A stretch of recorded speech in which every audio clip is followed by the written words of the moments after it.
आत्ताच जी बातमी येते बीडमधनं, मस्साजोगेले सरपंच ज्यांचं हत्याकांड झालं होतं, निर्गुण खून झाला होता, त्यांचे भाऊ धनंजय देशमुख यांचं स्टेटमेंट आलेलं आहे की उद्यापासून मी उपोषणाला बसतोय. उपोषण नाही, उद्यापासून मी आंदोलन करतोय.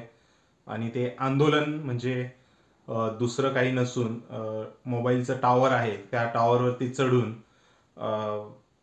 10 वाजता सकाळी सांगितलंय त्यांनी की मी मोबाईल टॉवरवर चढून आत्मदहन करणार आहे, म्हणजे जीव संपवणार आहे. त्यांच्यासोबत त्यांची फॅमिली मेंबरही जे सरपंच आहेत, त्यांचे 2 मुलं, त्यांच्या पत्नी ह्याही सहभागी होणार आहेत. आणि मस्साजोगचे ग्रामस्थ यांनी सेपरेट असा आरोप म्हणजे ठराव केलेला आहे की आम्ही परवा म्हणजे 2 दिवसाने आम्ही पेट्रोल रॉकेल जे काही असेल ते टाकून सामूहिक आत्मदहन करणार आहोत. प्रश्न हाच आहे त्यांचा, एवढी टोकाची पावलं उचलण्याची त्यांना वेळ का येते आणि मेनली हे ते का म्हणतायत कारण आपण बघितलं मकोका लागलेला आहे 8 आरोपींवर.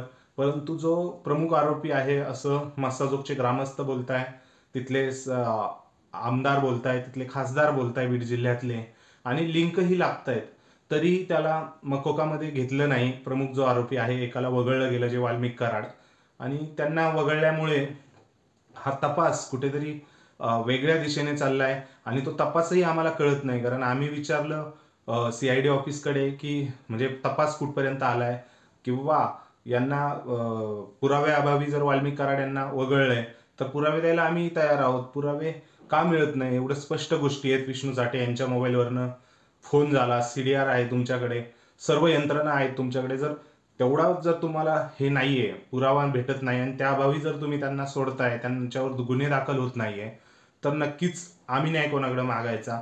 आम्हाला न्याय कोण देणार? आणि न्याय मिळणारच नाहीये. आणि म्हणजे तुम्ही जर संतोष देशमुख यांची बाईट ऐकली असेल, त्यांचं म्हणणं एकदम क्लिअर आहे की म्हणजे प्रचंड दबाव त्यांना जाणवतोय. ते म्हणतायत की जर त्या माणसाला, जर तो उद्या बाहेर आला तर माझंही तसंच होईल. तर मला जर जसं माझ्या भावाला मारलं तसं मरण्यापेक्षा मी स्वतः जीव देतो. माझा वरचा भाऊ, जो वर गेलेला भाऊ आहे, तो तरी समजेल की मी म्हणजे माझा भाऊ माझ्यासारखा मेला नाही, तो तरी थोडा खुश होईल. ह्या सगळ्या प्रकरणामध्ये आणि जेव्हा असे स्टेटमेंट यायला लागले, एका जेव्हा पीडित कुटुंब आहे त्याचं, नक्कीच म्हणजे शर्मेची बाब आहे. ॲज अ महाराष्ट्रवासी म्हणून आपल्याला, आपण कुठं आहोत आणि कुठं चाललोय, कायद्याचं राज्य आहे आपण सगळे म्हणतोय, परंतु पारदर्शकता जोपर्यंत तुम्ही ठेवणार नाही तोपर्यंत एखाद्याची सहनशक्ती नाहीये. कारण ह्या केसमध्ये त्या माणसाचा स्वतःचा हे गेलेला आहे, म्हणजे भाऊ गेलेला आहे, अशी निर्गुण हत्या झाली आहे. आज 34वा दिवस, 35 दिवस होत आले. एक आरोपी फरार आहे.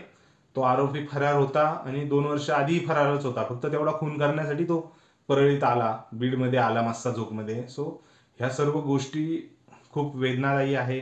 आणि एखाद्या पीडित कुटुंबाला जर एवढी सरकार म्हणजे एवढा आवाजही त्यांच्या बाजूने, आमदार, खासदार, विरोधी पक्षनेते, सत्तेतले पक्षातले नेते एवढे जर त्या कुटुंबासाठी न्याय मिळावा म्हणून झटतायत, तरीही जर त्याला न्याय मिळत नसेल, आणि त्या न्याय मिळत नाहीये तशी त्याला पारदर्शकताही मिळत नसेल त्यांना सरकारकडनं, तर ते हे टोकाचं पाऊल उचलणार यात काही शंका नाहीये. कारण सगळ्यांच्या मनात तेच आहे की जर प्रमुख आरोपी हे सगळ्यांना, कारण ग्राउंड रियालिटी वेगळी आहे. जोपर्यंत आता देवेंद्र फडणवीस, आपण म्हणतोय गृहमंत्री आहेत, भाजपचं कार्यकारी संमेलन चालू आहे शिर्डीमध्ये, सर्व नेते तिथं गुंतलेले आहेत, परंतु म्हणजे देवेंद्र फडणवीस यांनी खरंच एकदा बीडला, परळीत भेट द्यायला पाहिजे. मस्साजोगमध्ये ग्राउंड रियालिटी, तिथल्या लोकांना बोलावून त्यांच्याशी बोललं पाहिजे. तर हा आवाज त्यांना कळेल की काय ग्राउंड रियालिटी चालू आहे. कारण कोणाच्या सांगण्यावरनं प्रशासन तिथं करप्ट झालेलं आहे, लो लेवलचं, खाली लेवलचं प्रशासन हे पूर्णपणे करप्ट आहे, किंवा वेगळ्या विचारांचं आहे, ते प्रशासनाची कामं करत नाही, हा आरोप सगळ्यांनीच केलेला आहे. खासदार, बीडचा खासदार जेव्हा असं बोलतोय, किंवा तिथले आमदार असं बोलतायत, तर तुम्ही म्हणजे प्रश्नच येत नाही की तुम्ही काही दुसऱ्या एजन्सीकडनं तुम्हाला कुणीतरी येऊन सांगेल की हे खरं आहे की खोटं आहे.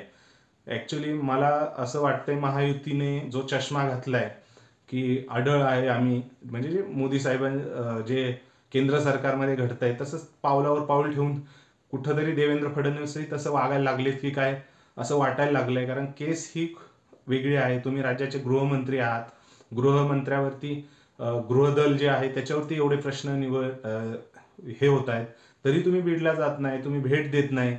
एक गृहमंत्री म्हणून, मुख्यमंत्री वेगळी गोष्ट राहिली, पण एक गृहमंत्री, राज्याचे गृहमंत्री म्हणून तुम्ही तर भेट द्यायला पाहिजे. पण असं घडत नाहीये, असं दिसताना घडत नाहीये, असं दिसतही नाहीये. आणि संतोष देशमुख यांचे भाऊ जे धनंजय देशमुख आहे, यांचं एकच म्हणणं आहे की तपास कुठं चालू आहे तो आम्हाला सांगा.